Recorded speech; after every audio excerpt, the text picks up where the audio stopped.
What's up, guys? Sound Alchemist here with Gersh1, and we're back to answer your questions in another episode of For the Greater. Gersh, let them know what it is, what it isn't, and what it will be. This is a video series where you ask us questions. You, the viewer, can comment down below, put question in front of your question, and then provide that question to us for us to answer next week. We do this 3 times a day. Sometimes we combine 2 videos together, but we're not going to get into that. Anyways. First question is by the almighty Anders Van Norden. He asks, do you guys think that the GueVesa...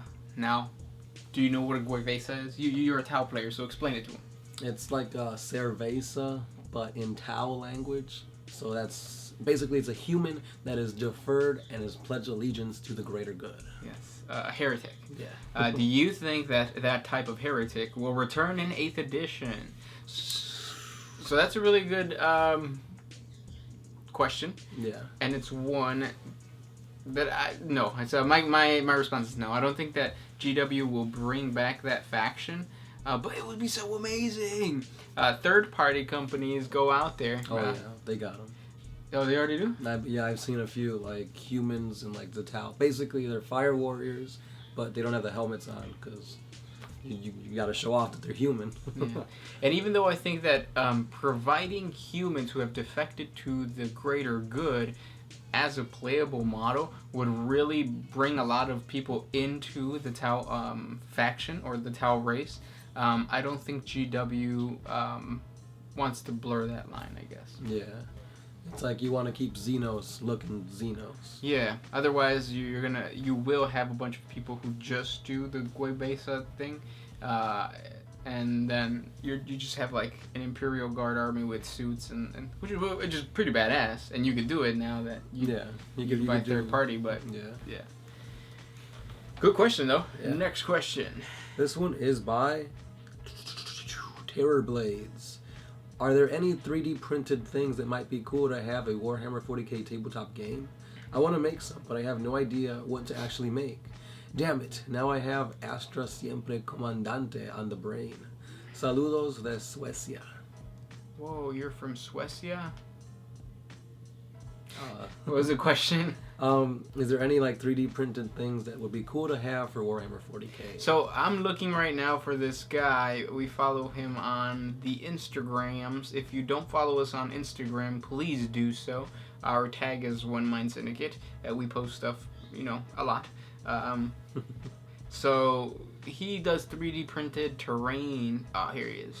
I think that's him. And it looks freaking amazing. So, is there things that are 3D printed? Yes, of course. You just have to look for it. Is it him? I don't think it's him. It's M3 Gaming Studios. And I think there's another guy. But anyway, that guy has some awesome 3D printed terrain. And if you don't know too much about like the extent of what a 3D printer can do, look it up. Jump over to Instagram and just check out all the 3D printed models. They got some 3D printed what are those things called that the Tyranids have? The ones that like the little biospheres. Yeah, that like reach to the sky and stuff. Those are pretty awesome. But yeah. On to the next. This one is by Zwavel.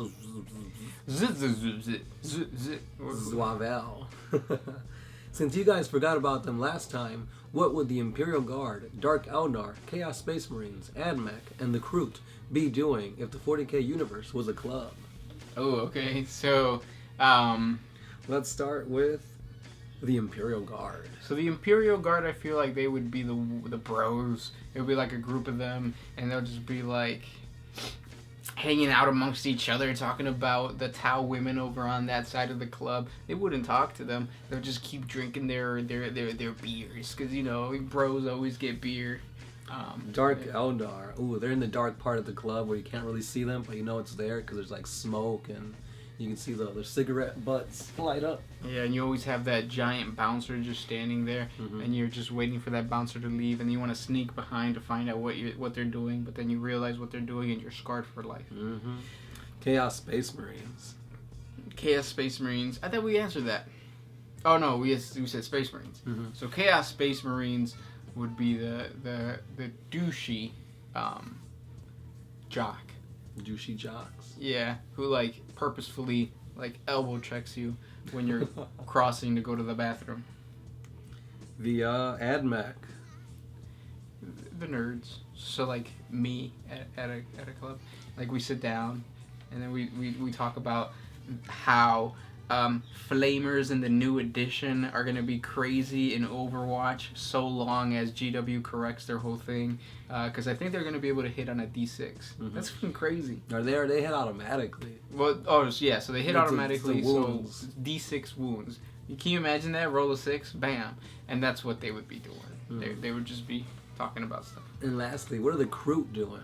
The Kroot can't even get in. They're still in the line outside. Yeah. This question comes from Lyric Leaf. Will 8th edition have a new playable race? Read this! Please answer. No, it doesn't look like it. No, we haven't heard anything new. There's no spoilers or leaks about any new race coming. So, maybe 9th edition. Yeah. Just gotta wait like 6 more years. But if a new race does come out for GW or in Warhammer, it's gonna be an Imperium of Man race. No. And it's probably gonna be some type of combination of what is it? The 4 that don't really get much love. So like the Sisters of Battle, the Inquisition, the Adeptus. Arbites. Is it Arbites? No, it's not the Arbites. It's the ones like they're blue. Like they have that tank that's a truck. Oh, I know what you're talking about. Yeah. Yeah. But yeah. Next question. Do you have one? This one's by Corey. What are the chances that the Flesh Tearers chapter will stop from going extinct in 8th edition? I don't really like the feel of throwing out my Gabriel Seth and Flesh Tearers when I found out that GW just killed my second favorite chapter by attrition via insanity from the Black Rage. So no, I don't think that they're going to get rid of them. And even if they do, they're probably going to write somewhere in the lore something along the lines of they're not completely destroyed. They've just suffered so many wounds that they have to go back and regroup, which they've done like 3 times throughout history. The Flesh Tearers is a really awesome chapter that I don't think will go away. Right. They got so much lore and like books, named characters. I don't think they'll do away. Ryan Hampton. When a tech priest is training, do they still undergo the scout period like normal Battle Brothers, then go to Mars, or do they go straight to Mars and learn combat there? Also, do all tech marines go to Mars, or can they go to other worlds or Forge worlds? So it depends on the chapter, but most of the time they go through their scout phase. They do all that, and then they even fight as Battle Brothers for a while, and then the one that they see has like a gift towards machines and the machine spirit. That's the one that gets chosen to go to Mars or other Forge worlds. Right, and it's like boys go to Mars for candy bars, and girls go to Jupiter to get more. Stupider. That's how it goes. That's true. This one's by Piotr G. How can you corrupt an entire legion or chapter? How did the Primarchs or anybody else do it? So it wasn't easy, especially because back in the day the legions were so large and they were spread out. Mm-hmm. That's why you have things like the Blood Ravens, who are probably, more than likely, 1,000 sons who were loyal to the Emperor. So they weren't corrupted. And then you have situations for like, I guess the best example would be the Word Bearers, which Lorgar was going to be chaos like from the get-go. So what he started doing was make sure to put all the Space Marines in his legion that were loyal to the Emperor, that would not defect in the front lines. Have them be the ones to take those horrible missions. Yeah, sacrificial lambs. Yep, so that's what happened. And that's why the drop site... No, is it the drop site massacre? Yeah, the drop site massacre was it? Or the atrocity? It might be the atrocity. Isfahan 3 or Isfahan 5? Well, one of the two, or maybe both, the loyalists were sent out in the first wave because they were guaranteed to die. Right. Yeah. On both sides, both loyalists and traitors. Yeah. Next question. This one is by Karma Ascendant. Was Ferrus Manus decapitated by a fidget spinner? The best fidget spinner of all? A blade of Slanesh? Yeah, the blade of Lair. Yeah. Roar Jody. Could orcs contract some form of cancer similar to humans?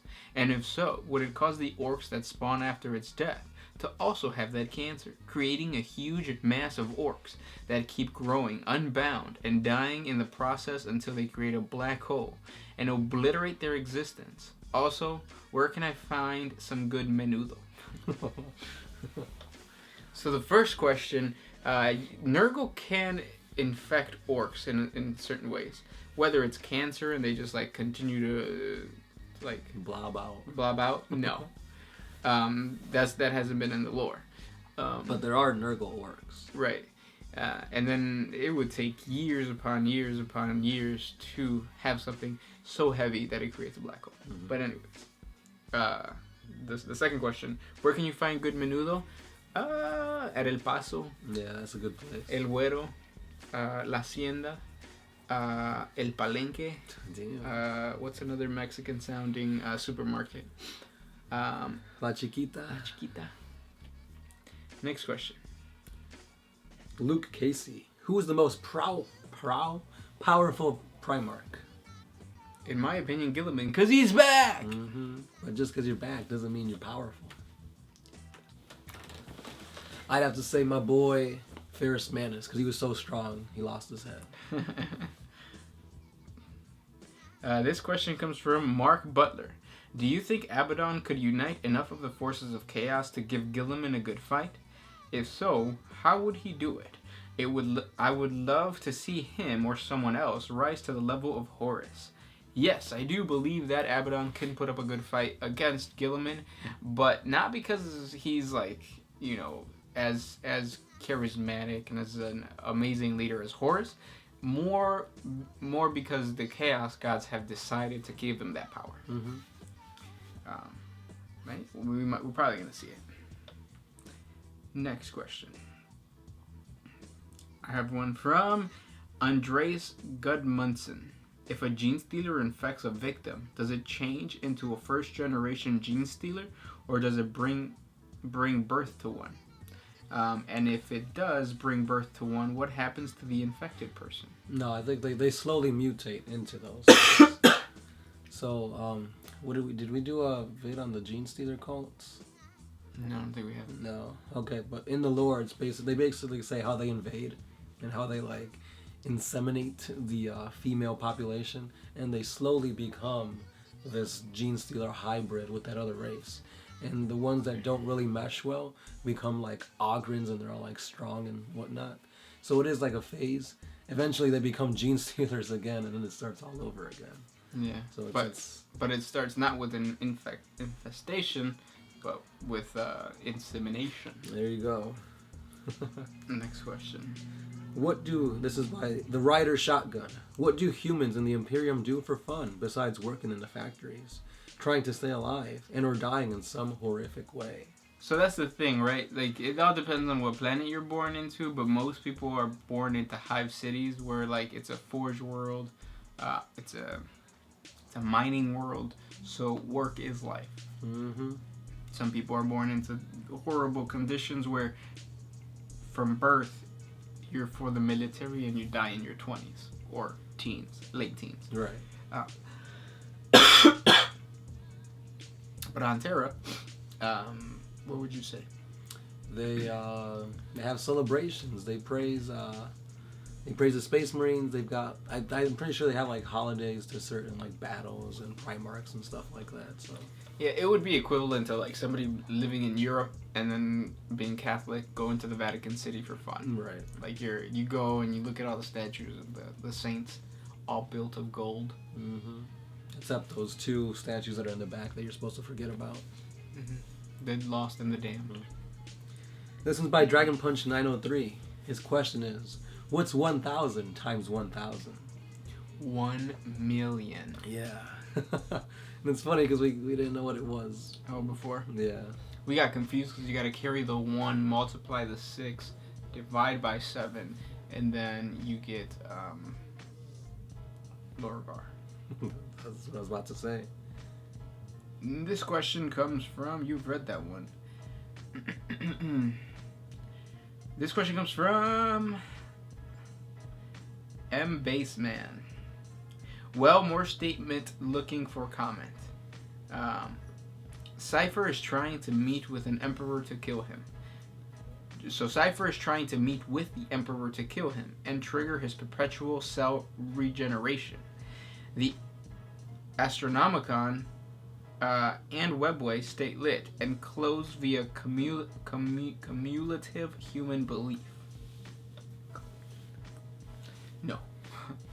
No, even though so you need the Emperor's psychic power in order to keep the Astronomicon lit, not the Imperium, right? Right. It's if the Emperor ever does die, then basically demons would flood through to Terra. And not just Terra, the actual where the Golden Throne is, and that's what he's trying to prevent. And one more. One last one. This one is by Azak Ariman. In the tabletop, how would you recommend defeating the Grey Knights? Perhaps Chaos? Chaos is actually the last thing you guys want to do against Grey Knights, especially if you're demons, because they will booty you hard. Probably the best counter against Grey Knights would be like a Horde army, since Grey Knights are supposed to be few elite units, and if you just like tar pit them with like Gaunts or Orcs, you'll roll enough ones for them to fall. Do you know how many wounds a Grey Knight is? Just one. For real? Yeah. Oh damn! This new edition is gonna be crazy. I believe the Paladins, those are 2 wounds. Wow. Yeah. Those were the questions for this week. Thank you so much for sending them our way. If you guys have any other questions about anything, comment down below. Yeah, as always, hit us up on Patreon, Instagram, Twitter, and Facebook for more epic 40K content. Yes. As always, guys, I'm the Sound Alchemist. Gersh1. We're One Mind Syndicate, and we are out of here.